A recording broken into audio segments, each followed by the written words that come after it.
Oke, halo assalamualaikum warahmatullahi wabarakatuh. Kembali lagi di cerita dari seberang setiap 2 minggu sekali nih.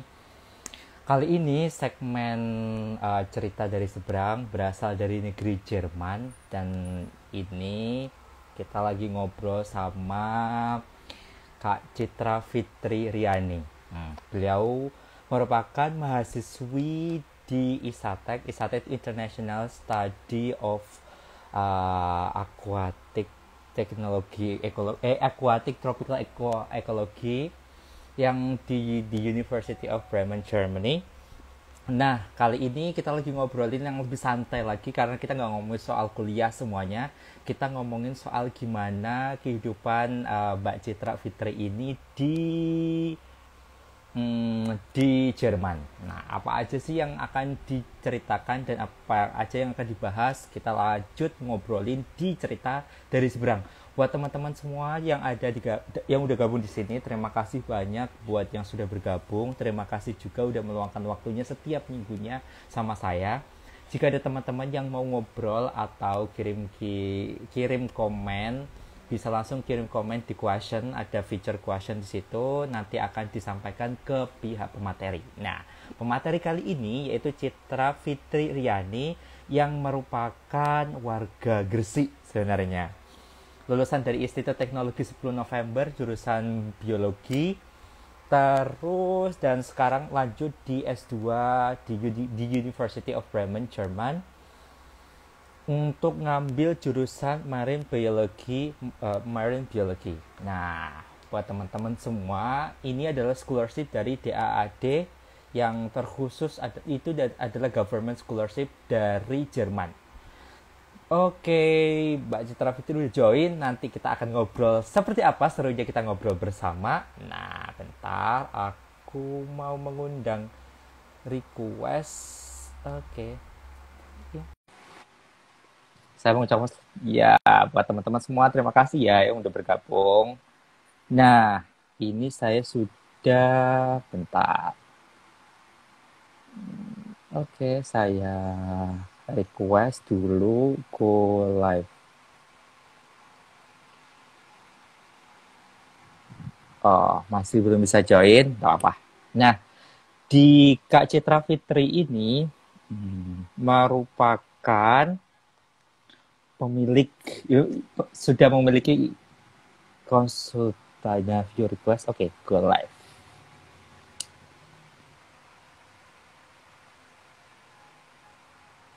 Send request.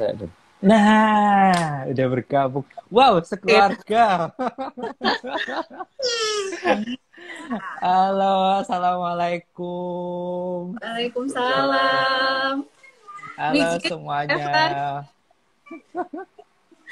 Aku udah lupa nih kayaknya ngomong bahasa Jerman. Nah, Kak Citra Fitri dan juga Mas Agus ini sekarang lagi tinggal di Bremen, Jerman. Dan sudah berapa bulan tinggal per November, Desember, Januari, Februari. Sekarang udah Maret, berarti udah 5 bulan lebih. Beserta dua putri dan putranya, Hana dan Hiro, yang selalu menggemaskan sekali di setiap IG story-nya. Nah, so, sekarang mau cerita santai nggak apa-apa kali ya kak ya. Iya, santai aja, jangan kayak ujian loh, Van. Nah benar kabarnya gimana, Apa? di sana? Alhamdulillah. Ya, alles good. Alles good. Mas Agus semakin jago sepertinya ya, Ya, sudah saya itu bersosialisasi ya. muridnya Air Fajar ini. Iya, bersosialisasi di Jerman sepertinya Anda ya Pak. Kabar COVID kalau di sana gimana ya Mas? Lockdown ini diperpanjang sampai April. Oke. Kemarin sampai awal Maret ini, terus diperpanjang lagi sampai awal April. Oke, so nggak bisa move kemana-mana nih? Ya di dalam kota aja. Di dalam kota Bremen aja paling. Kalau ngomongin soal Bremen, Jerman nih, apakah sudah seperti apa yang sudah diekspektasikan sebelumnya nggak? Atau malah justru pas waktu kesini merasa kayak ini jauh lebih indah dari yang pernah dibayangkan atau gimana? Apa ya? Nggak berekspektasi gitu. Nggak berekspektasi sih. Oke, terus akhirnya dapetnya gimana, Mas? Ya kita sih yang penting anak-anak ya, anak-anak Iya, bisa nyaman ya. Ya kita nyaman-nyaman aja. Di sini banyak tempat. Loh ini harusnya Mbak Citra nih. Aku Oh, sih nggak apa-apa. Nah, sekeluarga nih ceritanya. Complete family. jadi banyak tamannya, terus deket Burger Park. Burger Park itu kayak hutan kotanya tuh luas banget kan. Jadi terus kami tinggal juga deket masjid.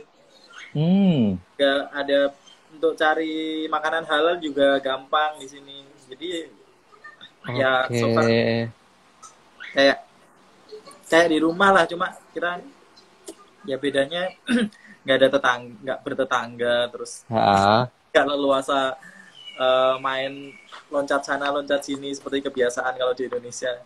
Tapi kalau dari tempatnya nyaman. Tapi kondisi si Hana dan Hiro gimana ya di sana? Apakah si dua kerucil ini sangat nyaman untuk tinggal di Jerman? Kita kan datang ini. Maaf ya, aku lagi sambil ini breastfeeding nih. Oke. Jadi kan mereka datang ini ya, pergantian musim gugur, ya akhir musim gugur lah.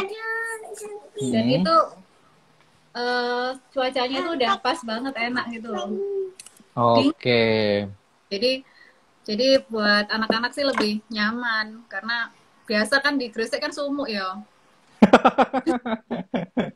Jadi di sini lebih enak aja sih mereka.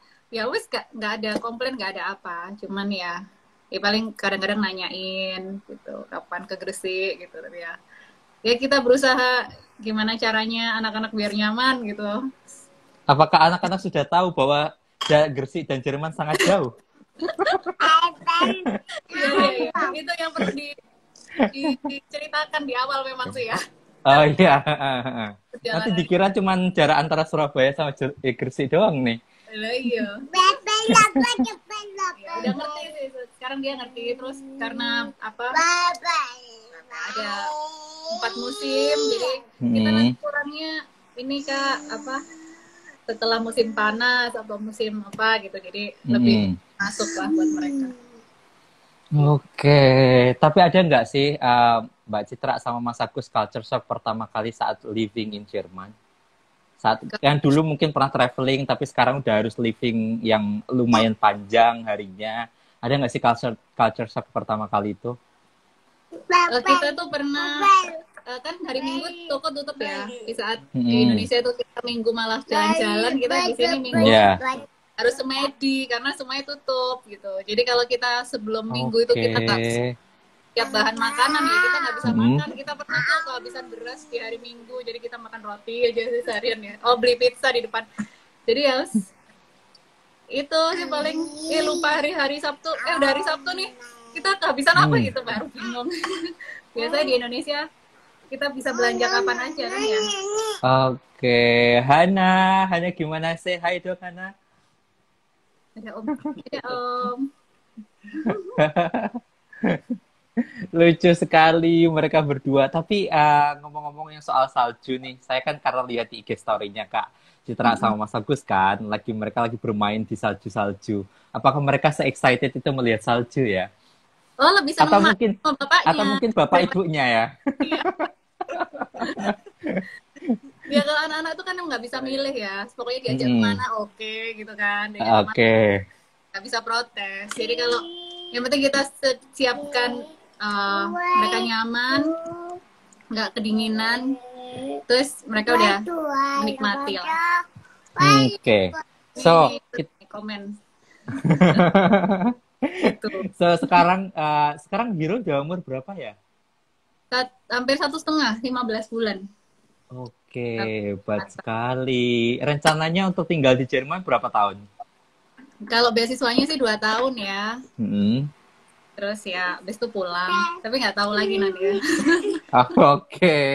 Nah, sebelum kita ngomongin soal kerjaan yang konsultan di bidang environment, nanti Mas Agus yang bakal cerita banyak di situ. Evan pengen tahu dong cerita soal beasiswa DAAD sendiri, karena barusan Kak Citra bilang bahwa DAAD ini provide untuk 2 tahun sekolah master di Jerman. Nah, kenapa sih Kak Citra akhirnya memilih beasiswa ini dan mengambil jurusan Marine Biology? Sama kayak di Jayapura ya, tiap hari Minggu semua perekonomian tutup, mall buka baru oleh oke. Sama kayak luar. Iya. Kenapa kok beasiswa ini ya? Pertama karena jurusannya, ya kan pertama jadi ada nggak dia menyediakan beasiswa untuk program apa aja. Terus waktu cari-cari ternyata wah ini kok masuk banget gitu sama yang kita lakukan di Indonesia. Terus benefitnya apa? Salah satunya ini support keluarga, family allowance. Baca buku dulu. Yuk. Ya, support family allowance. Terus itu sih mainly karena sudah berkeluarga ya, jadi itu salah satu pertimbangan. Oke. Jadi memang DAAD ini memberi istilahnya, memberi donor beasiswanya juga untuk keluarga komplit ya. Kalau kita misal berangkat ke sana dan sudah berkeluarga. Kalau nggak salah LPDP juga kan ya? Ya, LPDP juga. Nah, tapi kalau saya daftar, LPDP S3 ya? S2 enggak katanya. Oke. Saya termasuk terlambat ya di usia. Nanti ketemu kan les bahasa Jerman, hamil gede nih, mak ngapain nih? Ikut les bahasa Jerman gitu. Ya itu sih. Kalau di DAAD-nya, ini saya termasuk tahun terakhir. Jadi maksimal tuh 6 tahun setelah lulus S1 itu maksimal daftar untuk master untuk DAAD. Oke. So anyway, untuk proses DAAD sendiri Mbak Citra, apakah DAAD itu sangat susah sekali atau mungkin Mbak Citra bisa ngasih tips bagaimana buat teman-teman semua yang merasa menginginkan untuk mendaftar beasiswa DAAD sendiri? Kayaknya karena aku nggak tahu beasiswa yang lain ya, maksudnya aku nggak pengalaman mendaftar. Iya, yang fokus DAAD aja langsung. Kayaknya sama aja sih beasiswa pada umumnya ya, administrasi pokoknya lengkap. Yang penting kita membaca syaratnya gitu, administrasi lengkap, terus jangan sampai kurang ya. Kalau kurang ya udah pasti di-kick dari awal ya. Kalau udah lengkap itu udah inilah tiket lah. Nanti baru isinya gimana kan disesuaikan sama mereka. Tapi buat DP aku nggak sanggup deh. Kenapa nih? Beda kayaknya administrasinya. Lebih banyak kan LPDP kan daripada itu. Benar. Administrasi biasa aja, terus baru interview. Oke. Nah, Mbak Citra ini termasuk alumni dari jurusan biologi Institut Teknologi 10 November. Mas Agus juga lulusan yang sama, di jurusan yang sama sepertinya. Dan membangun bisnis keluarganya sendiri yang bergerak di environment konsultan. Bener ya, Kak? Iya, betul. Nah, kurang lebih. Boleh dong diceritain dikit banget apa sih yang menjadi concern bisnisnya Mbak Citra sama Mas Agus sendiri? Fokusnya ya?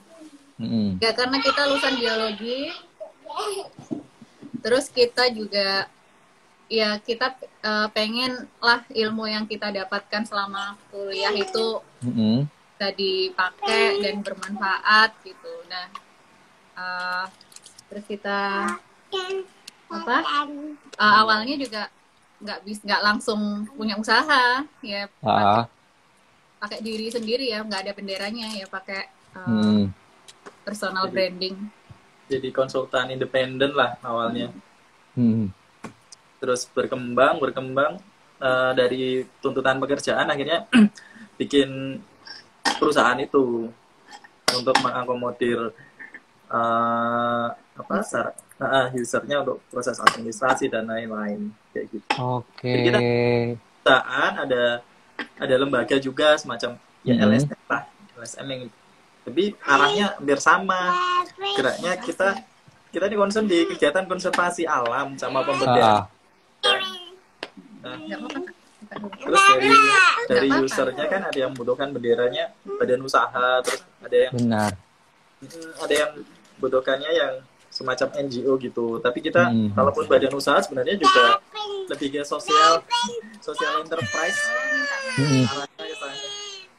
Kayak gitu. Kita geraknya di konservasi, pesisir, jadi rehabilitasi habitat, terus penanaman mangrove, terus pemberdayaan masyarakat, pengembangan ekowisata. Jadi kalau masyarakat pesisir itu kalau diajak konservasi kan mereka juga mikir mau ngapain gitu. Iya. Kebiasaan kan nyari ikan di laut, pulang kalau memang udah dapat bisa langsung dapat duit kan gitu. Iya, benar. Dapat apa kan? Realistis. Jadi salah satunya dikembangkan jadi ekowisata di mana mereka tetap dituntut untuk menjaga alamnya biar wisatawan datang. Nah, wisatawan datang ini kan membawa uang. Nah, nanti bisa dibelanjakan buat ya jajannya atau penggunaan fasilitas yang di sana dan semacam itu, dan manfaatnya kan bisa dirasakan langsung. Kayak gitu. Ekowisata itu juga mengubah culture ya. Culture mereka lebih berbudaya hidup bersih kayak gitu. Iya. Kayak gitu sih. Itu dibangun sama Mas Agus di tahun 2016 ya. Berarti kalau dihitung dari sekarang udah hampir 5 tahun itu bergerak dan fokus ke arah environment konsultan segala macamnya. Tapi apakah di situ Mas Agus punya pengalaman untuk membangun orang, apalagi masyarakat pesisir, itu kan sesuatu yang ya susah-susah, gampang, atau mungkin sangat susah sekali. Apakah ada cerita Mas Agus dulu itu memiliki kesulitan yang besar dan akhirnya outcome-nya seperti apa? Jadi ya kalau konservasi aja tuh, maksudnya untuk alam aja, insya Allah saya rasa lebih mudah ya. Iya, benar. Need-nya apa ini enggak ini. Tapi kalau yang ke masyarakatnya itu, yang tantangannya di satu tempat sama tempat lain itu beda. Nah, kami banyak kegiatan udah di Madura. Madura sama jadi yang paling utama sebenarnya soal budaya, karakter, sama kita bisa masuk ke mereka lah gitu. Paling susah itu terus menjembatani antara user dengan masyarakat. Nah, usernya kami kan perusahaan-perusahaan yang beroperasi di wilayah industrinya beroperasi di wilayah masyarakat tersebut. Benar. Nah, mereka kan punya program itu kan punya tujuan sendiri-sendiri. Nah, kita menjembatani realita di lapangan dan kebutuhan usernya seperti apa. Nah, ini jembatan itu yang paling berat kan, Pan, diinjak. Iya, benar. Sini penghubung sana, penghubung sini, ya itu sih yang paling terasa lah. Tapi kita memang dibayar untuk itu. Nah, anyway, Mas, untuk yang kondisi saat ini kan Mas Agus sama Mbak Citra berangkat nih ke Jerman. Otomatis kan mungkin biasanya kendalanya di dalam bisnisnya selalu bertemu sama orang secara langsung. Kita ekowisata, membangun ekowisata secara langsung dan lain sebagainya. Terus kondisi bisnisnya sekarang gimana dong? Kalau Anda berdua tinggal jauh dari Indonesia. Ya. Jadi bisnis kami mengembangkan masyarakat sebenarnya. Dan kalaupun sudah berjalan di site-site-nya itu dikelola oleh masyarakat setempat. Jadi kita melakukan pendampingan. Nah, sebelum berangkat itu kami masih ada kontrak, masih ada satu kontrak berjalan lah sama salah satu perusahaan migas. Dan kebetulan karena COVID ya, jadi kita udah terlatih meeting dari jauh, mengkoordinasi dari jauh. Nah, teman-teman di lapangan juga sudah lama bekerja sama, jadi alhamdulillah masih berjalan ya. Dan berkat pandemi ini juga mengubah budaya kerja kan. Jadi masih ada yang stay di lapangan, di site-site-nya, dan saya mengkoordinir dari jauh. Dan meeting dengan user juga tidak perlu ke kantornya. Oke. Kalau dulu kan mesti ke kantor ya, presentasi. Benar. Gitu. Kami dibantu juga salah satu staff itu ya orang lokal.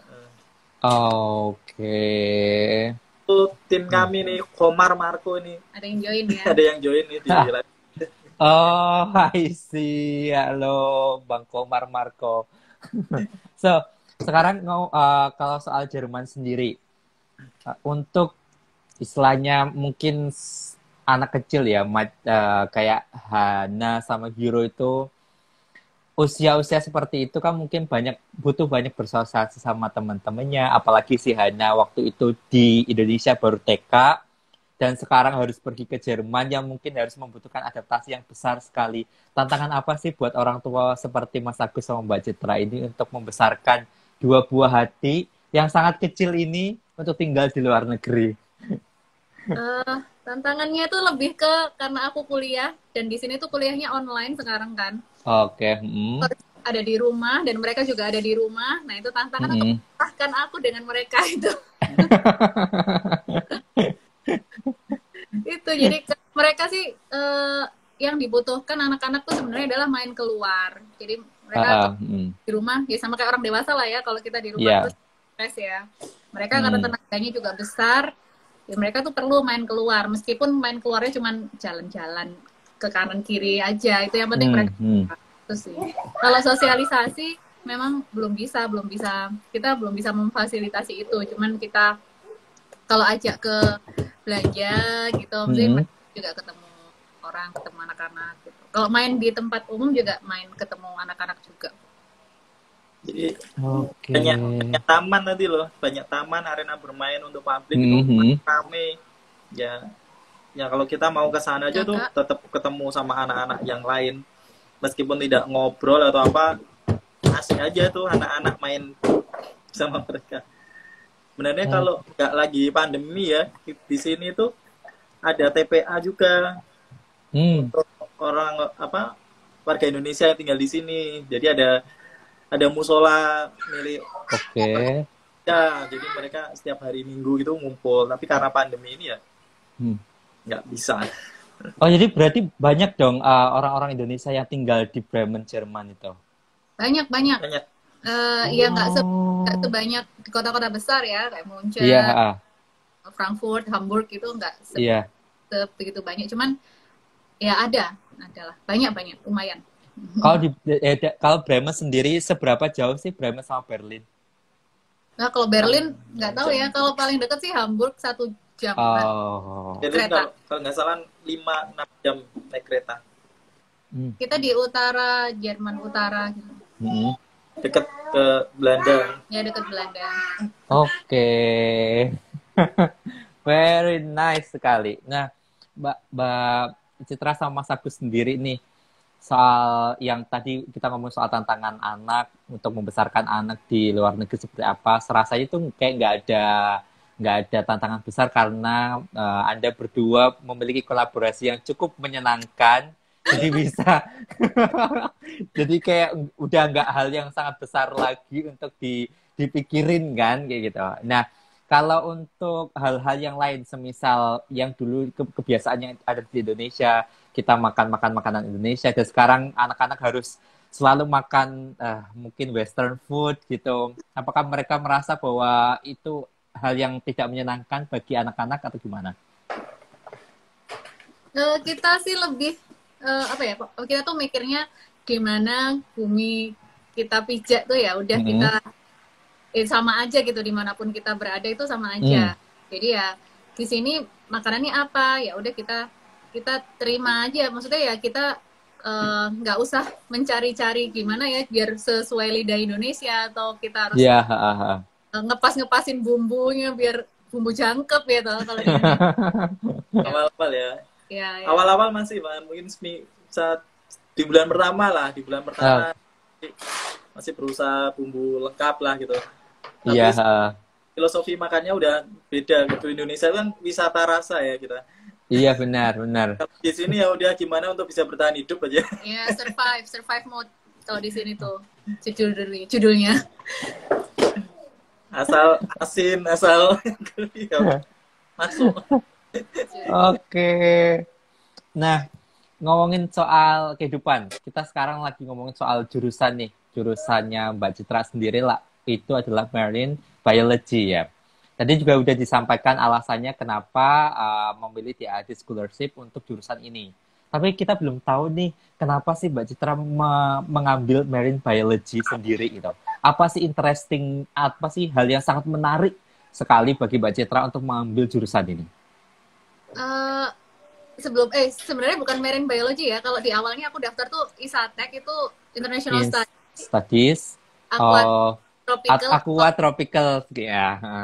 Tropical Ecology. Nah, sebelumnya itu terpisah sama Marine Biology. Nah, kebetulan kok aku masuk tahun ini itu di merger. Jadi ISATEK yang programku dan 10 mahasiswa Marine Biology. Biasanya 20-20 gitu, biasa rata-rata. Ini di merger jadi 10-10 gitu. Dan, jadi belajarnya 2? Iya, jadi mata kuliahnya itu kayak disesuaikan gitu loh. Karena merger kan itu tadi. Jadi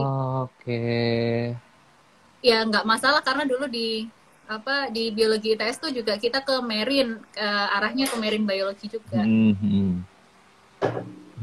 Apa sih semenyenangkan apa jurusan itu, Kak? Kamu anak HI mungkin nggak paham. Nggak apa, cuma dijelaskan aja. Mungkin teman-teman yang paham nih.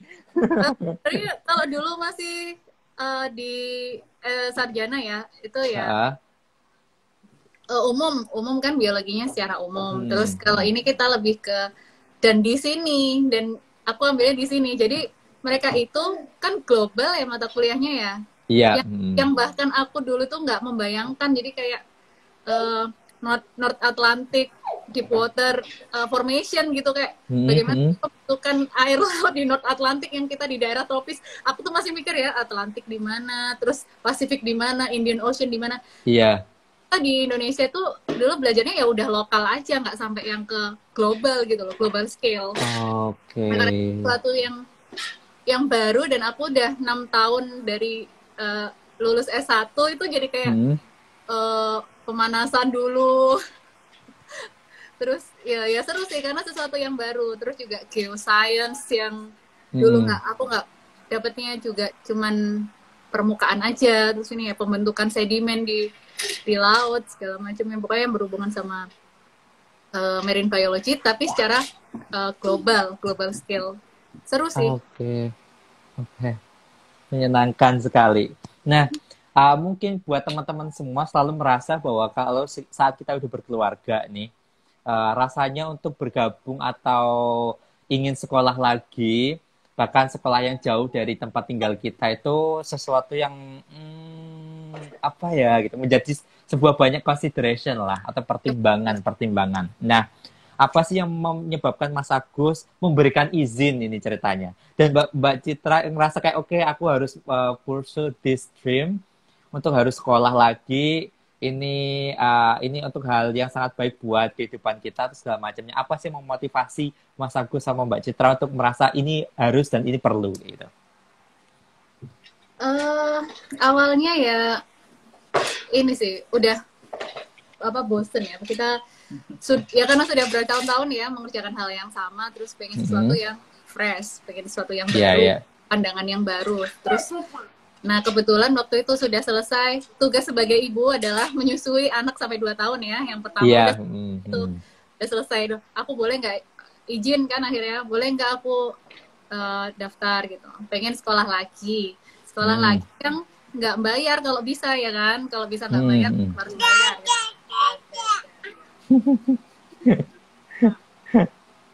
Terus ya udah, terus diizinin lah, ya udah nggak apa-apa, coba aja gitu. Nah, aku merasa ya coba aja gitu.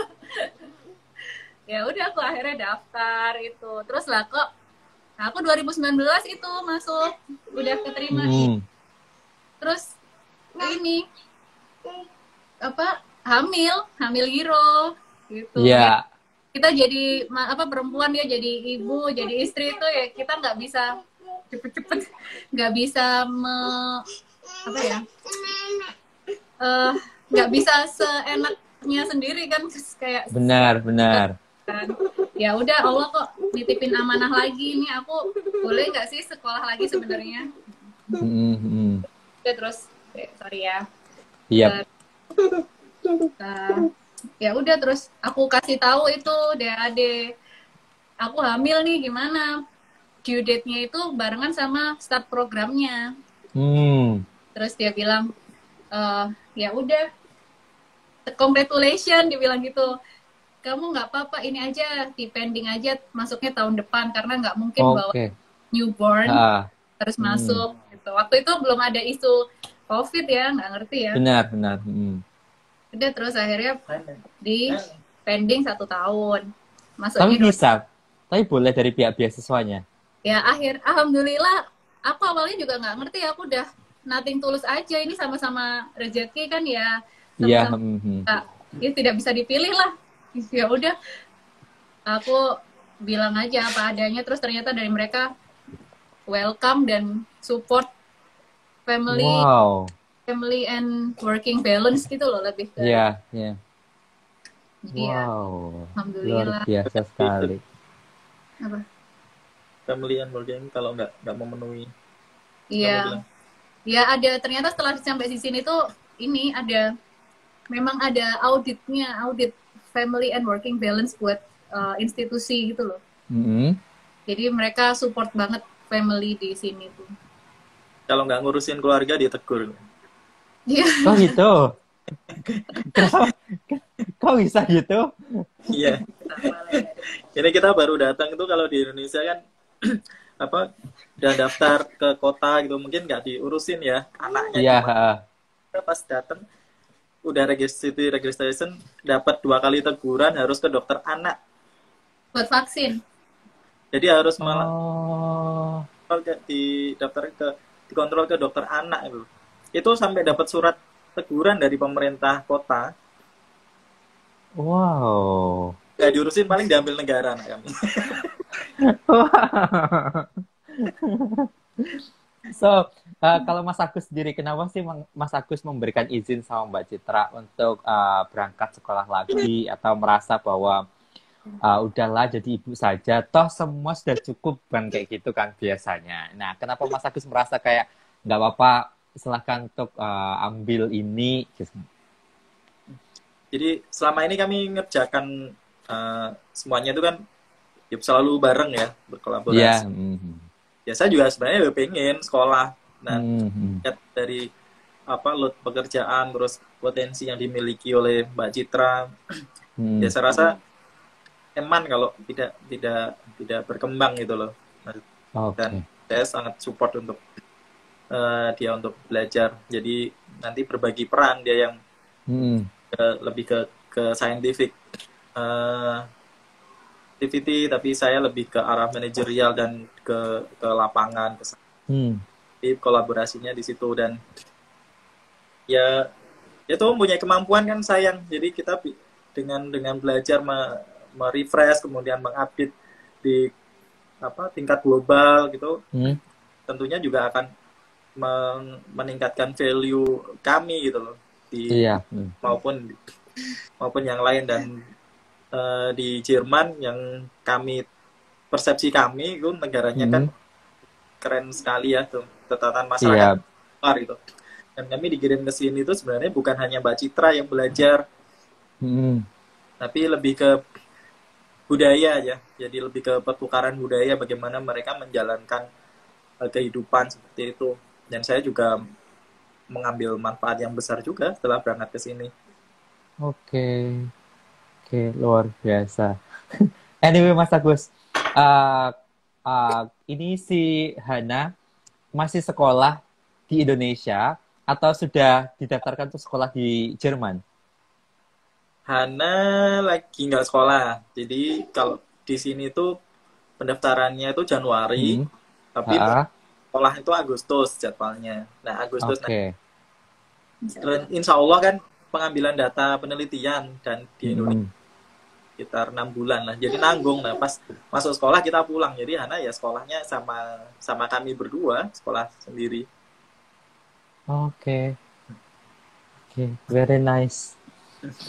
Nggak merasa sangat banyak banget yang harus diurus nggak sih Mas? Kalau semisal kita stay di luar negeri, sedangkan Mas Agus punya bisnis di Indonesia dan sekarang punya Hana dan Hero yang harus ditumbuh kembangkan dengan baik, sedangkan istrinya mungkin lagi sibuk kuliah, Mas Agus harus berdua harus beradaptasi dengan sangat cepat, atau merasa ini adalah sebuah banyak banget hal yang dipikirkan nggak sih bersamaan?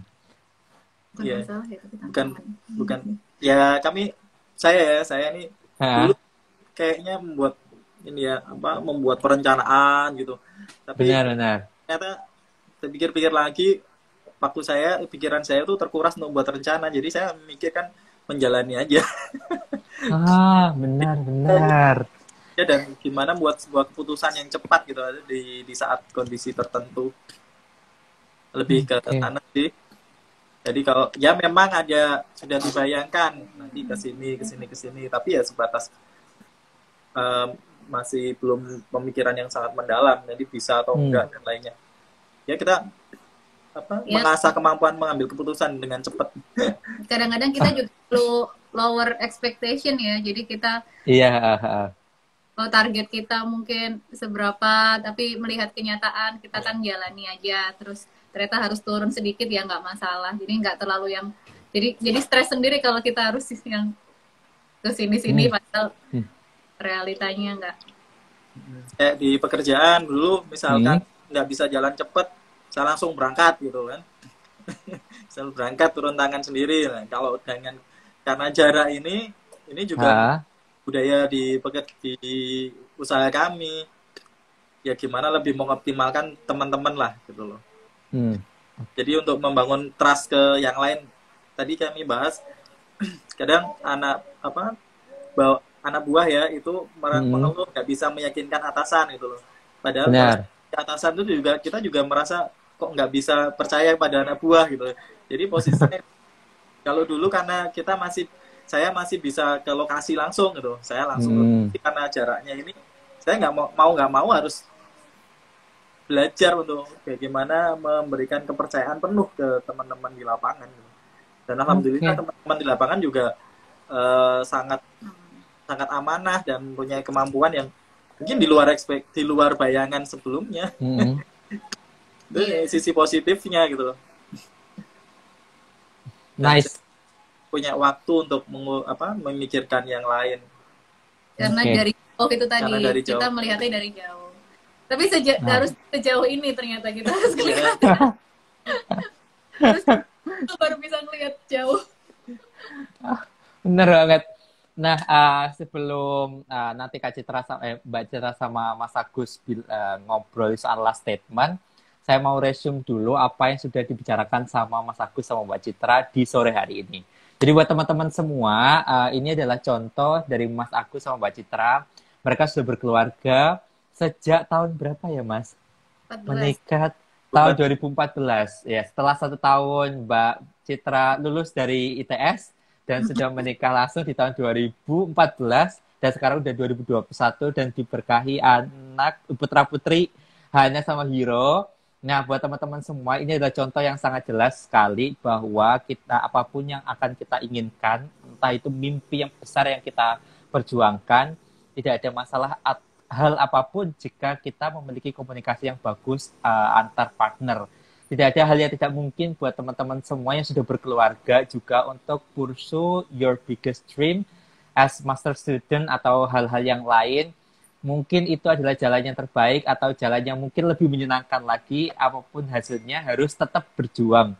Kondisi yang seperti ini yang mungkin pertama kali Mas Agus sama Mbak Citra merasa bahwa akan berangkat dan ternyata kondisinya hamil, itu kan mungkin merasa bahwa ini nggak mungkin gitu kan untuk berangkat atau segala macam. Ternyata Allah memberikan jalan lain dan diizinkan untuk membawa Hero dan sekeluarga secara sempurna sekali di Jerman. Dan pastinya kondisi saat ini Mas Agus sama Mbak Citra sudah merasa sangat bahagia sekali. untuk tinggal di Jerman dan bisa beradaptasi dengan cepat, bisa ngambil value apapun dengan sangat cepat, dan that's it. Ya, buat teman-teman jangan takut untuk bermimpi, jangan takut juga untuk memperjuangkan apa yang dirasa baik. Ini kayaknya ada pertanyaan.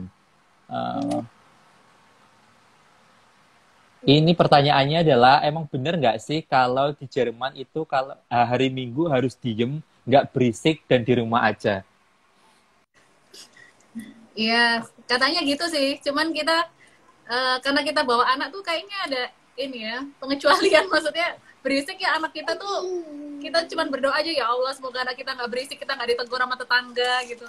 Kadang dalam macam kita nanya ke pemilik apartemen yang kita sewa ini, nggak masalah itu masuk social noise kalau di sini. Jadi ya nggak boleh tuh nyalakan vakum, vakum cleaner, dakdok kayak gitu. Tapi kalau keluar tetap rame. Justru di taman-taman itu rame sekali, di hutan kotanya itu, di situ tuh rame banget kalau pas hari Minggu itu. Karena bisnis semua tutup kecuali toko roti sama cuman setengah hari. Ya, cuma toko roti aja yang buka kalau hari Minggu. Dan itu setengah hari, sama doner. Itu juga setengah hari. Orang-orang ya waktunya untuk dirinya sendiri gitu loh. Rame di taman, yang lari-lari bawa anjingnya atau sama main anaknya gitu. So sebelum kita tutup, karena ini udah 41 menit, wah udah gak terasa sekali. Monggo Mas Agus sama Mbak Citra untuk memberikan last statement buat teman-teman semua. Apapun last statement-nya, semoga itu bermanfaat. Apa ya? Ya itulah, kalau sudah berkeluarga itu kita nggak bisa memikirkan diri kita sendiri, banyak hal yang harus dipikirkan. Yang paling penting itu tadi yang seperti Evan bilang ya, komunikasi aja, itulah yang paling penting. Kita pengennya apa, pasangan pengennya gimana, baiknya anak-anak gimana, itu semua insya Allah ada jawabannya lah setelah berkomunikasi. Dan yang belum berkeluarga ini, yang udah mapan nih, sebaiknya segera berkeluarga biar rame kalau siap. Udah gak terasa sekali. Terima kasih Mas Agus sama Mbak Citra atas waktunya menemani kita di Cerita dari Seberang di hari Minggu sore ini. Semoga selalu sehat Mas Agus sama Mbak Citra. Semoga Hanya dan Hiro menjadi putra-putri yang soleh dan solehah. Pastinya selalu sehat semuanya dan berbahagia selalu di negeri yang jauh dari Indonesia. Nah, gak keterasa sekali kita udah menutup acara ini. Terima kasih Mas Agus sama Mbak Citra. Assalamualaikum warahmatullahi wabarakatuh. Salam, terima kasih juga Evan. Terima kasih.